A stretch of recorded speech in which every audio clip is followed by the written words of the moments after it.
जैन साथियों, कैसे हैं आप सभी। मैं प्रमेंद्र कुमार आपके अपने प्यारे परिवार मार्गदर्शन इंस्टीट्यूट में हार्दिक स्वागत करता हूं। कैसे हैं आप सभी लोग। उम्मीद है आप लोग जानदार होंगे, शानदार होंगे। आप लोगों की पढ़ाई सुचारू रूप से चल रही होगी, क्योंकि एसएससी जीडी और यूपीपी एसएससी जीडी का तो आप लोगों की जो कैलेंडर वो जारी कर दिया गया है, और बहुत जल्द ही, क्योंकि यूपीपी में जो स्पोर्ट कोटा की भर्ती हैं वो आ गई हैं, और आगे जो हमारा नागरिक पुलिस है और जो पीएससी है, इनकी भी वैकेंसियां बहुत जल्द आप लोगों के सामने देखने को मिलेंगी। तो आप लोगों की तैयारी को और बेहतरीन बनाने के लिए हमारी टीम अथक प्रयास कर रही है। उसी कड़ी में हम लोग जितना भी अर्थशास्त्र पढ़ चुके हैं, कल हम लोगों ने 10 क्वेश्चन देखा था, आज उसी के आगे हम लोग 10 क्वेश्चन देख रहे हैं। फिर उसके बाद हम लोग आगे अपनी क्लास को कंटिन्यू करेंगे। देखिए, पहला क्वेश्चन है, माइक्रो ऑब्लिक मैक्रो शब्द का प्रयोग किसने किया। अर्थात जो व्यष्टि और समष्टि शब्द है, इसका प्रयोग सर्वप्रथम किसने किया था। पहला ऑप्शन किन्स, दूसरा ऑप्शन रॉबिन्स, तीसरा ऑप्शन रॉगनर फिंक और चौथा ऑप्शन है नन ऑफ दीज।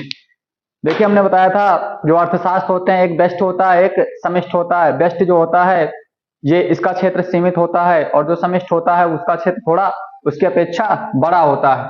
तो इसका जो ऑप्शन होगा, जो व्यष्टि और समष्टि शब्द का प्रयोग किसने किया था, रॉगनर फिंक ने किया था। किसने किया था, रॉगनर फिंक ने किया था। किसने किया था, रॉगनर फिंक ने किया था। आप लोगों के 10 में से कितने स्कोर आ रहे हैं, इसको कमेंट के माध्यम में जरूर बताएं। और अगर आप लोगों को क्लास अच्छी लग रही है तो क्लास को लाइक कर दिया करें, दोस्तों के पास शेयर कर दिया करें। दूसरा क्वेश्चन है, समष्टि अर्थशास्त्र को क्या कहते हैं। देखिए, जितने भी क्वेश्चन हैं ये प्रीवियस ईयर के क्वेश्चन हैं, जो भी हमारे विभिन्न प्रतियोगी परीक्षाओं में पूछे गए हैं उन्हीं के ये क्वेश्चन हैं। दूसरा क्वेश्चन है, समष्टि अर्थशास्त्र को क्या कहते हैं। धन का सिद्धांत, राष्ट्रीय आय का सिद्धांत या आय का सिद्धांत, चौथा ऑप्शन है मुद्रास्फीति का सिद्धांत। तो मैंने बताया था जो समष्टि अर्थशास्त्र है, समष्टि अर्थशास्त्र क्या होता है, आय का सिद्धांत। क्या होता है, आय का सिद्धांत होता है। तीसरा क्वेश्चन है हमारा, मूल सिद्धांत के रूप में जाना जाता है। जो कीमत और मूल्य का सिद्धांत है, कीमत और मूल्य के सिद्धांत के रूप में किसे जाना जाता है, सार्वजनिक अर्थशास्त्र को, समष्टि अर्थशास्त्र को, विकास अर्थशास्त्र को या व्यष्टि अर्थशास्त्र को। तो जो मूल्य और कीमत का सिद्धांत है, इसके रूप में हम किसको जानते हैं, व्यष्टि अर्थशास्त्र को। किसको जानते हैं, व्यष्टि अर्थशास्त्र को। अगला क्वेश्चन है, हम किस आर्थिक व्यवस्था में उपभोक्ताओं की संप्रभुता पाते हैं।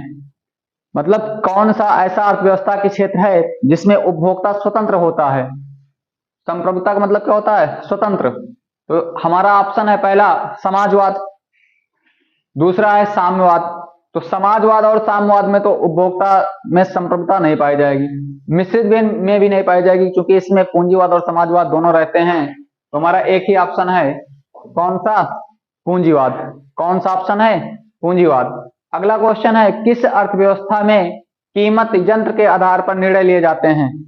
क्वेश्चन ध्यान से पढ़िएगा, किस अर्थव्यवस्था में कीमत यंत्र के आधार पर निर्णय लिए जाते हैं। इसके ऑप्शन इस तरफ दिए गए हैं, समाजवाद, पूंजीवाद, मिश्रित, नन ऑफ दीज। तो जो हमारा कीमत जो है यंत्र के आधार पर किसमें डिसाइड होती है, पूंजीवाद में। किसमें, पूंजीवाद में, क्योंकि पूंजीवाद में लाभ की बात होती है, हित की बात होती है। अगला क्वेश्चन है, निम्नलिखित में से कौन उत्पत्ति का साधन नहीं है। तो उत्पत्ति के साधन में मैंने 4 कारक बताए थे। क्या, भूमि बताया था, श्रमिक बताया था, पूंजी बताया था, उद्यमिता बताया था, उद्यमी बताया था। तो इसमें मुद्रा हमने नहीं बताया था। क्या नहीं बताया था, मुद्रा। उत्पादन के साधन हमने 4 बताया था, लैंड होना चाहिए, लेबर होनी चाहिए, पूंजी होनी चाहिए और उद्यमी होना चाहिए। अगला क्वेश्चन है, पूंजीवाद अर्थव्यवस्था की विशेषता है। अर्थात जो पूंजीवाद अर्थव्यवस्था है इसकी प्रमुख विशेषता क्या है, लोक स्वामित्व, निजी स्वामित्व या निर्देशित कीमत या फिर आर्थिक नियोजन। तो इसका ऑप्शन हमारा कौन सा हो जाएगा, निजी स्वामित्व। अगला क्वेश्चन है, अर्थशास्त्र का जनक किसे कहा जाता है। अर्थशास्त्र का जनक चाणक्य को, एडम स्मिथ को, जेम्किंस को, या फिर नन ऑफ दीज? देखिए, जो चाणक्य या कौटिल्य हैं, इन्होंने अर्थशास्त्र नामक पुस्तक लिखा था। अर्थशास्त्र का जनक हम किसको कहते हैं? एडम स्मिथ को। और अगर वही बात होती कि अर्थशास्त्र के पितामह किसे कहा जाता, तब हमारा ऑप्शन क्या हो जाता? जेम्किंस। अगला क्वेश्चन है, भारतीय अर्थव्यवस्था का प्रमुख लक्षण है। भारतीय अर्थव्यवस्था की प्रमुख लक्षण क्या है? पूंजीवाद, समाजवाद, मिश्रित। तो भारतीय अर्थव्यवस्था कैसी है? मिश्रित अर्थव्यवस्था है। कैसी अर्थव्यवस्था है? मिश्रित। अगला क्वेश्चन है, मिश्रित अर्थव्यवस्था का विचार किसने दिया? पहला ऑप्शन है जेम्किंस, दूसरा ऑप्शन है मार्शल, तीसरा ऑप्शन है कौटिल्य और चौथा ऑप्शन है एडम स्मिथ। तो जो मिश्रित अर्थव्यवस्था की अवधारणा किसने दिया था? जेम्किंस ने। तो कैसी लगी आप लोगों को ये 60 जो क्लास हैं? आप लोग कमेंट के माध्यम से बताइए, और आप लोगों के 10 में से कितना स्कोर आ रहा है, इसका आप जरूर कमेंट में आंसर दीजिए। अब आगे इसके हम बात करते हैं, हम लोग आगे की क्लास कंटिन्यू करेंगे। तो सभी साथी एक बार इन क्वेश्चनों का स्क्रीनशॉट कर लीजिए।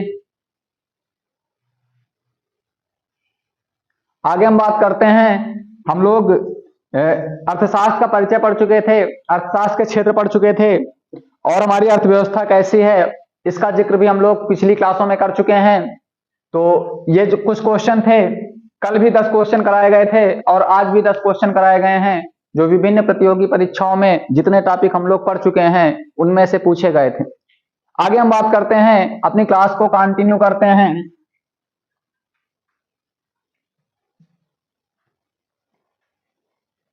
तो हमारा टॉपिक होगा, हम लोग क्या पढ़ रहे थे? Sector of economy. क्या पढ़ रहे थे? Sector of economy.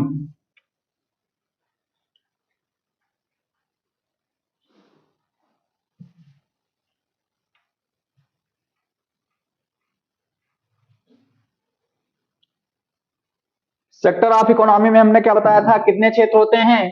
मुख्यतः कितने क्षेत्र होते हैं? 3। मुख्यतः कितने क्षेत्र होते हैं? 3। कौन कौन? प्राथमिक, द्वितीयक और तृतीयक। लेकिन जो आधुनिक अर्थशास्त्री हैं, आधुनिक अर्थशास्त्रियों ने कितने क्षेत्र बताए हैं? 5। कितने क्षेत्र बताए हैं? 5। एक चतुर्थ क्षेत्र, एक पंचम क्षेत्र। चतुर्थ क्षेत्र की हम बात करते हैं तो चतुर्थ क्षेत्र में बौद्धिक गतिविधियों के बारे में बताया गया है।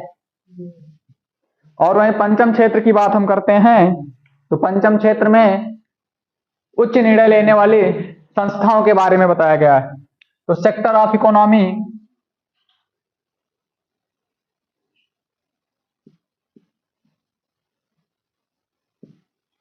सेक्टर ऑफ इकोनॉमी में पहला क्या होता है? प्राइमरी। कौन सा होता है? प्राइमरी। हमने बताया था प्राथमिक क्षेत्र में जो पर्यावरण या कृषि से संबंधित होंगी ना, वो सारी चीजें क्या होती हैं? प्राइमरी। क्या होती हैं? प्राइमरी। दूसरा क्या होता है? सेकेंडरी। क्या होता है? सेकेंडरी, द्वितीयक। अर्थात जो कच्चा माल है, कच्चा माल जहां पर उद्योग के रूप में कन्वर्ट होगा, जहां पर उद्योग होते हैं, वो कौन सा क्षेत्र कहलाता है? सेकेंडरी। क्या कहलाता है? सेकेंडरी। तीसरा क्या होती है? टर्सरी।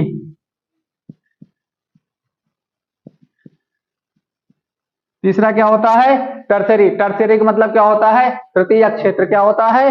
तृतीयक क्षेत्र। तृतीयक क्षेत्र क्या होता है? जहां पर सेवाएं मिलती हैं। क्या मिलती हैं? सेवाएं मिलती हैं। अगला होता है क्वाटरनरी।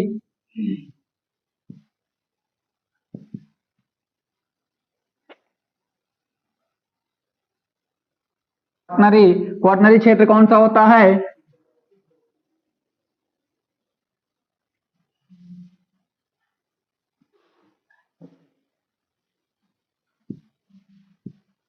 जिसको हम कहते हैं चतुर्थ क्षेत्र। कौन सा क्षेत्र कहते हैं? चतुर्थ क्षेत्र। इसमें क्या होता है? जहां पर बौद्धिक गतिविधियों को शामिल किया जाता है। किसको शामिल किया जाता है? बौद्धिक गतिविधियों को शामिल किया जाता है। अगला होता है क्वाइनरी। अगला क्षेत्र कौन होता है? क्वाइनरी। क्वाइनरी क्षेत्र को हम क्या कहते हैं? पंचम क्षेत्र। कौन सा क्षेत्र कहते हैं? पंचम क्षेत्र। प्राथमिक क्षेत्र, द्वितीयक क्षेत्र, तृतीयक क्षेत्र, चतुर्थ क्षेत्र और पंचम क्षेत्र। पंचम क्षेत्र कौन सा होता है? जिसमें उच्च निर्णय लेने वाली हमारी संस्थाएं आ जाती है ना। आगे हम बात करते हैं, हेडिंग डालिए कोर सेक्टर। अगली हेडिंग डालिए कोर सेक्टर।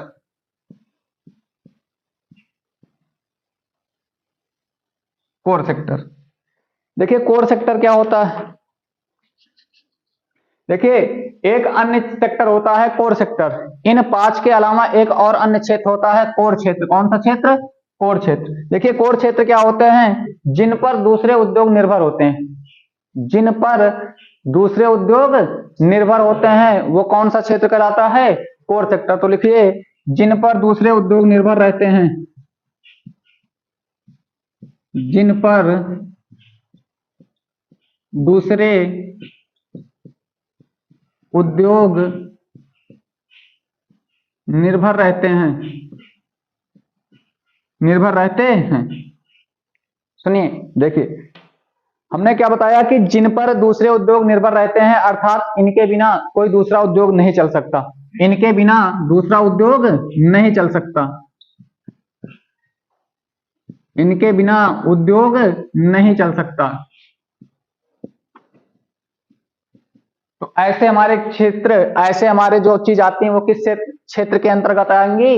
Core sector. ये कितने होते हैं? ऐसे हमारे अर्थशास्त्र में कोर सेक्टर के अंतर्गत कितनी चीजों को रखा गया है? 8 चीजों को। कितनी चीजों को रखा गया है? 8 चीजों को। देखिए इसके अंतर्गत, इसके अंतर्गत कितनी चीजें आती हैं? 8। कितने क्षेत्र आते हैं? 8। जैसे जैसे विद्युत, इस्पात जिसको हम स्टील कहते हैं, कच्चा लोहा, इस्पात, तेल शोधन कार्यालय, तेल शोधन कार्यशाला, और आगे हम बात करते हैं कच्चा तेल, आगे हम बात करते हैं सीमेंट उद्योग,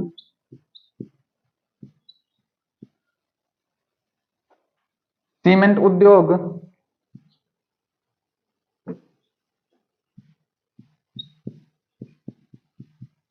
सीमेंट उद्योग, प्राकृतिक गैस, कोयला, उर्वरक। देखिए क्या विद्युत के बिना, क्या बिजली के बिना कोई कारखाना चल सकता है? नहीं चल सकता ना। अब हो सकता है कि आप जनरेटर का इस्तेमाल करके बिजली बना रहे हैं, या फिर जल विद्युत बिजली बना रहे हैं, या फिर जो विद्युत हम लोगों को मिलती है बना रहे हैं, या फिर सौर ऊर्जा से, तो लेकिन वो तो है बिजली ही। क्या बगैर लोहा के कोई भी कारखाना, कोई भी चल सकता है? क्या कोई ऐसा उद्योग है जिसमें लोहा न लगता हो? लोहा नहीं बनेगा, लेकिन जो मशीनें वो तो लोहे की रहेंगी। तेल शोधन कार्यालय, बगैर फ्यूल के, बगैर तेल के कुछ हो सकता है? कोई उद्योग चल सकता है? नहीं चल सकता। जब कच्चा तेल आएगा तो तभी वो कच्चा तेल जो हमारे यूज वाला तेल बनता है, रिफाइनरी होता है। सीमेंट उद्योग, कोई भी ऐसी इंडस्ट्री नहीं है जो जिसका मैन्युफैक्चरिंग बिल्डिंग ना बनी हो, अगर बिल्डिंग बनी है तो उसमें सीमेंट लगा होगा। प्राकृतिक गैस, जो हमारी गैसें निकलती हो प्राकृतिक गैस कहलाती हैं। कोयला सब लोग समझते हो, उर्वरक समझते हो। तो इसके अंतर्गत कोर सेक्टर के अंतर्गत कितनी चीजें आती हैं? 8। और कोर सेक्टर के अंतर्गत ऐसी चीजें रखी जाती हैं जो दूसरे, जिन पर दूसरे उद्योग, इन सभी पर दूसरे उद्योग निर्भर हैं। अगर ये नहीं रहेंगे तो दूसरा उद्योग नहीं चल सकता। तो क्वेश्चन पूछा जाएगा निम्नलिखित में से कौन सा कोर सेक्टर के अंतर्गत आता है, या निम्नलिखित में से कौन सा कोर सेक्टर के अंतर्गत नहीं आता। तो सभी लोग इसको राइट कर लीजिए, एक बार इसका स्क्रीनशॉट कर लीजिए।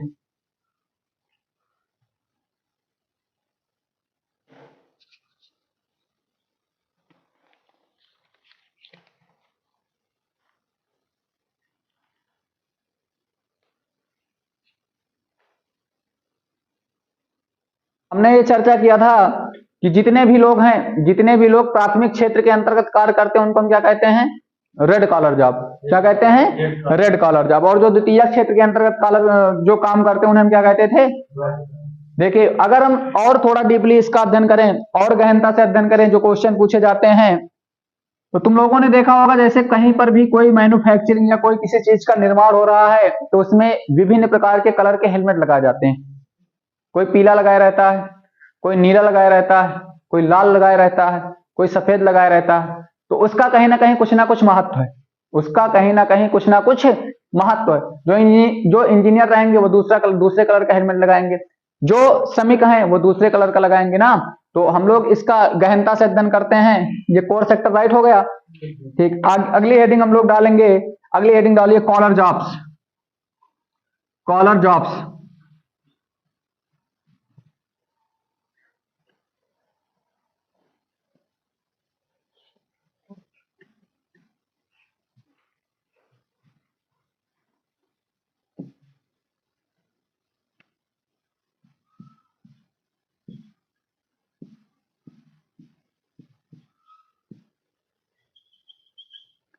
हमने क्या बताया, कॉलर जॉब्स। देखिए जैसे क्वेश्चन पूछा जाएगा, रेड कॉलर जॉब किस क्षेत्र के अंतर्गत आते हैं, या रेड कॉलर जॉब किन श्रमिकों को कहते हैं, क्वेश्चन ऐसे पूछा जाएगा ना। तो पहले हम लोग लिखते हैं ब्लैक कॉलर जॉब। कौन सा, black collar job. Black collar job किसे कहते हैं, ब्लैक कॉलर जॉब किसे कहते हैं, देखिए जो अधिक मेहनत करने वाले लोग हैं, ब्लैक कॉलर जॉब हम किसे कहते हैं, अधिक मेहनत करने वाले लोगों को किसको कहते हैं, अधिक मेहनत करने वाले लोग। जो अधिक मेहनत करते हैं, अधिक मेहनत करने वाले लोग क्या कहलाते हैं, ब्लैक कॉलर जॉब। क्या कहलाते हैं, ब्लैक कॉलर जॉब। जैसे खनन में हो गया, जैसे खनन में हो गया, जैसे तेल उद्योग में हो गया। तो ब्लैक कॉलर जॉब हमने क्या बताया, जिसमें अधिक मेहनत पड़ती है, जो लोग अधिक मेहनत करते हैं, वो कौन सा कॉलर जॉब के अंतर्गत आता है, ब्लैक कॉलर जॉब। दूसरा हम लोग करते हैं व्हाइट कॉलर जॉब।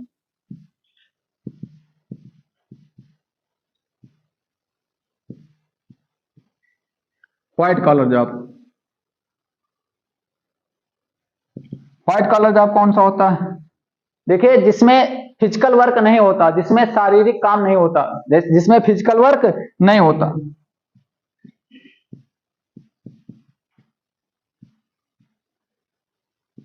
अर्थात जिसमें शारीरिक श्रम नहीं होगा, जिसमें शारीरिक श्रम नहीं होगा, वो कौन सा जॉब कहलाएगा, व्हाइट कॉलर जॉब। क्या कहलाएगा, व्हाइट कॉलर जॉब। और अगर हम बात करते हैं, जैसे जैसे लिख लीजिए office management, office and management, या फिर टीचर। क्या टीचर शारीरिक मतलब मेहनत करता है कि मानसिक, कैसा करता है, मानसिक करता है ना। तो जैसे टीचर होगा, जैसे कोई ऑफिस में बैठा है, ऑफिस में बैठा है, कंप्यूटर चला रहा है, तो कैसा मेहनत कर रहा है, फिजिकली कर रहा है कि मेंटली कर रहा है, मेंटली कर रहा है ना। तो वो किस श्रेणी के अंतर्गत आएगा, व्हाइट कॉलर जॉब। किसके अंतर्गत आएगा, व्हाइट कॉलर जॉब। तीसरा हम बात करते हैं, तीसरा राइट करिए blue collar job.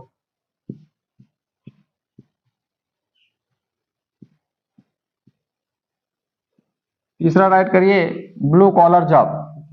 Blue collar job कौन से होते हैं, देखिए तुम लोगों ने देखा होगा, जैसे मान लीजिए कि प्लम्बर होता है, प्लम्बर समझते हो ना, तो क्या उसको मंथली पैसा मिलता, नहीं मिलता ना। जैसे जो आपके घरों में वायरिंग करने आते हैं, क्या उसको मंथली का पैसा मिलता है, नहीं मिलता ना। उनको जितने समय तक वो वर्क कर रहे हैं, उतने समय का उनको पैसा मिलेगा ना।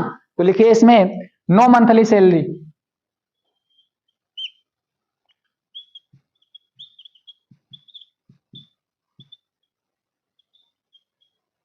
No monthly salary. लिखिए पेड बेस्ड ऑन आवर,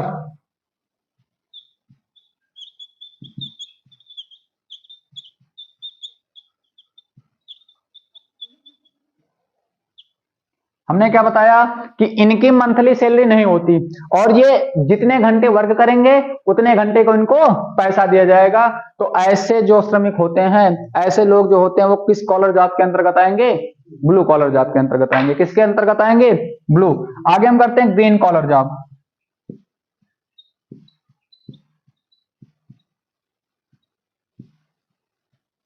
कौन सा, green collar job. Green collar job क्या होता है, देखिए ग्रीन कॉलर जॉब ऐसे होते हैं जो प्रकृति के लिए कार्य करते हैं। किसके लिए कार्य करते हैं, प्रकृति के लिए। लिखिए वर्किंग फॉर नेचर,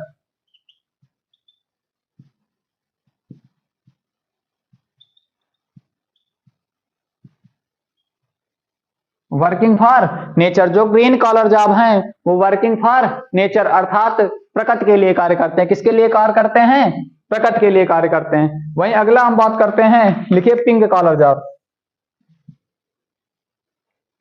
कौन सा कॉलर जॉब, पिंक। अच्छा पिंक कलर किसको पसंद है ज्यादा, लेडीज को, ठीक। क्यों पसंद है, आ?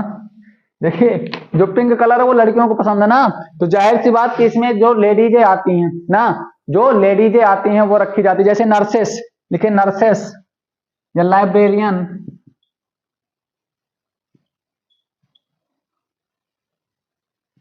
लाइब्रेरियन या रेसिप्ट, RECEPTIONS या फिर नर्सेस।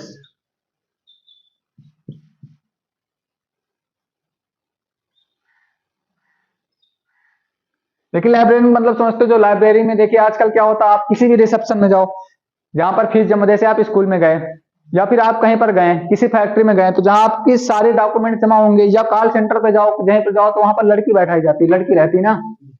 तो जो पिंक कॉलर जॉब है, जैसे नर्सेस हैं, तो पिंक कॉलर जॉब के अंतर्गत जो लेडीजें आती हैं, जो वर्क कार्य करती हैं, वो किस कॉलर की जॉब के अंतर्गत आएंगी? पिंक। एक और होता है, राइट कर लीजिए, golden collar job, golden collar job,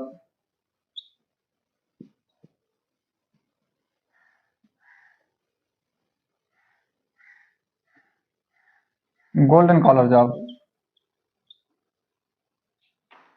highly skilled.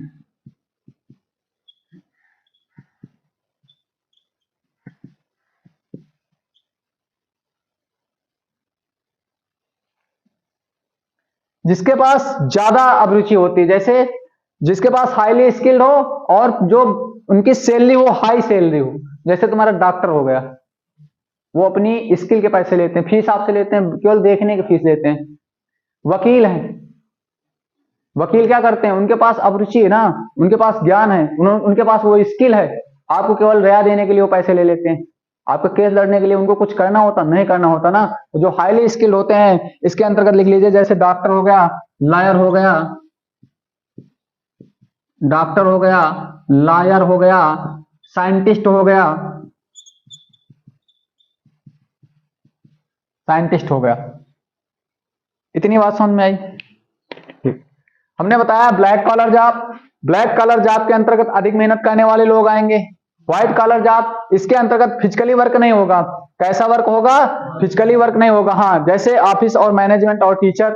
वही हम बात करते हैं blue collar job, no monthly salary, इनके मंथली मासिक वेतन नहीं होता, ये पेड बेस्ड ऑन आवर, अर्थात जितने घंटे ये कार्य करेंगे उतनी इनको पैसा मिलेगा। Green collar job, working for nature, जो प्रकृति के लिए कार्य करते हैं वो ग्रीन कॉलर जॉब के अंतर्गत आए। पिंक कॉलर जॉब, जो हमारी महिलाएं होती हैं जिन क्षेत्रों में कार्य करती हैं, हालांकि महिलाएं यहां पर भी कार्य कर सकती हैं, लेकिन यहां पर स्पेशली वो होती हैं, तो उसको किसके अंतर्गत रखेंगे? Pink collar job. Golden collar job क्या होता है, हमने बताया जिसके पास हाईली स्किल हो और जो सैलरी हो उनका ना, सैलरी क्या हो? हाई सैलरी हो, जैसे डॉक्टर हो गया, लॉयर हो गया, साइंटिस्ट हो गया। सभी साथी एक बार इसको राइट कर लीजिए, इसका स्क्रीनशॉट कर लीजिए। और अगर आप लोगों को क्लास अच्छी लग रही है तो आप लोग क्लास को लाइक नहीं करते हैं, क्लास को लाइक कर दिया करें और अधिक से अधिक दोस्तों के पास शेयर कर दिया करें।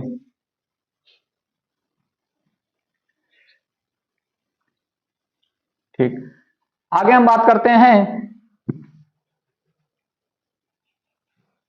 हम अर्थव्यवस्था का वर्गीकरण करते हैं वैश्विक आधार पर। किस आधार पर? वैश्विक आधार पर। लिखिए वैश्विक आधार पर अर्थव्यवस्था का वर्गीकरण, वैश्विक आधार पर अर्थव्यवस्था का वर्गीकरण, वैश्विक आधार पर अर्थव्यवस्था का वर्गीकरण। वैश्विक आधार पर अर्थव्यवस्था का वर्गीकरण कितने भागों में करेंगे?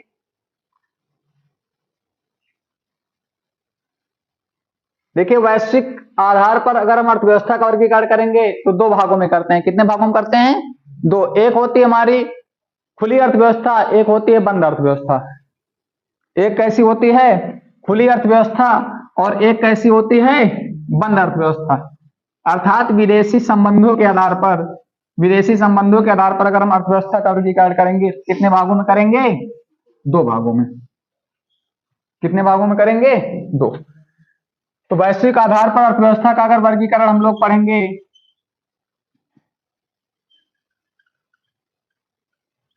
तो कितने भागों में होता है? दो भागों में। कितने भागों में होता है? दो भागों में। लिख लीजिए एक कैसी अर्थव्यवस्था होती है,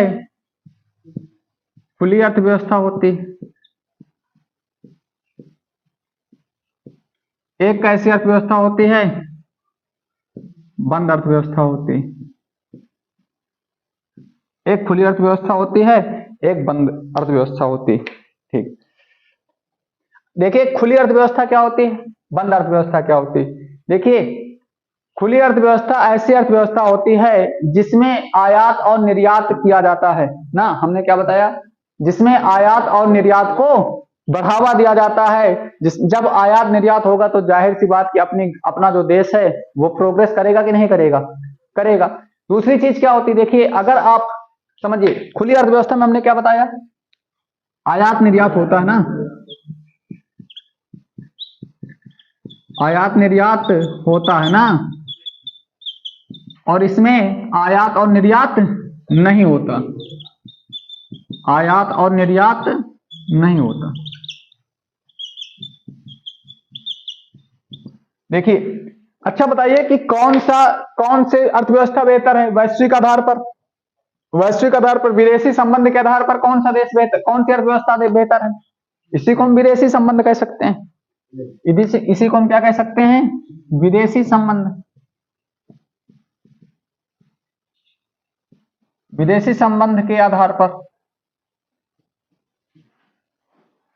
ठीक, अगर हम बात करते हैं, देखिए विदेशी संबंध के आधार पर जैसे बताइए, मान लीजिए कि हमारा एक देश है, जैसे हम लोग कौन है, हम लोग इंडिया वाले हैं ना, तो क्या भारत, देखिए आयात क्या होता है, जो चीजें अपने यहाँ आती, जो चीजें अपने यहाँ आती हैं वो क्या होती हैं, आयात, और जो चीजें बाहर भेजी जाती हैं अपने देश से वो क्या कहलाती, निर्यात।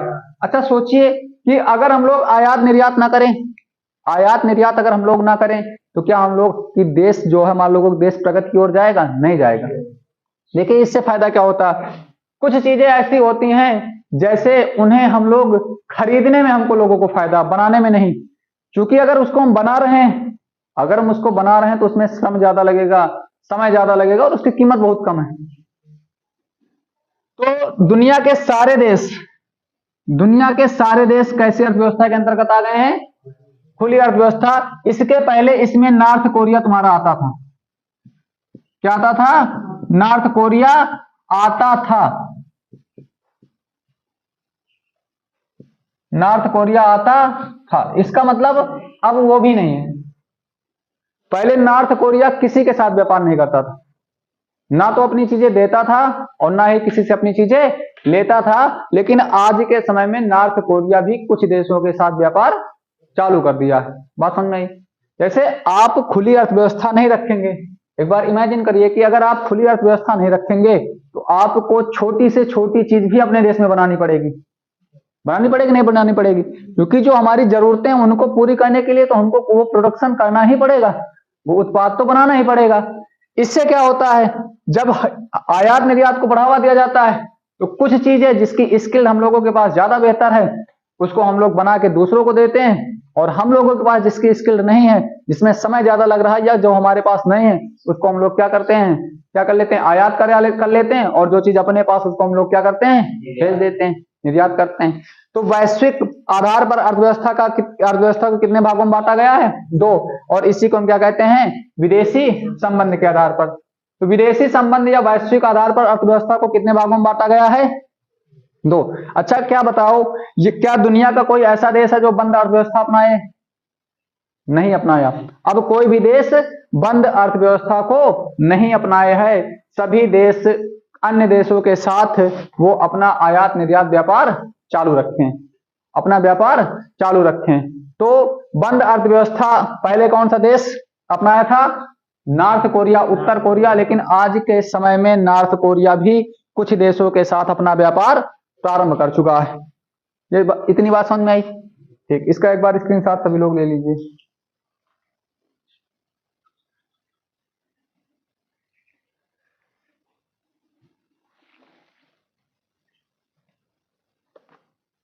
अगली हेडिंग डालिए वाशिंगटन समिट, अगली हेडिंग डालिए वाशिंगटन समिट।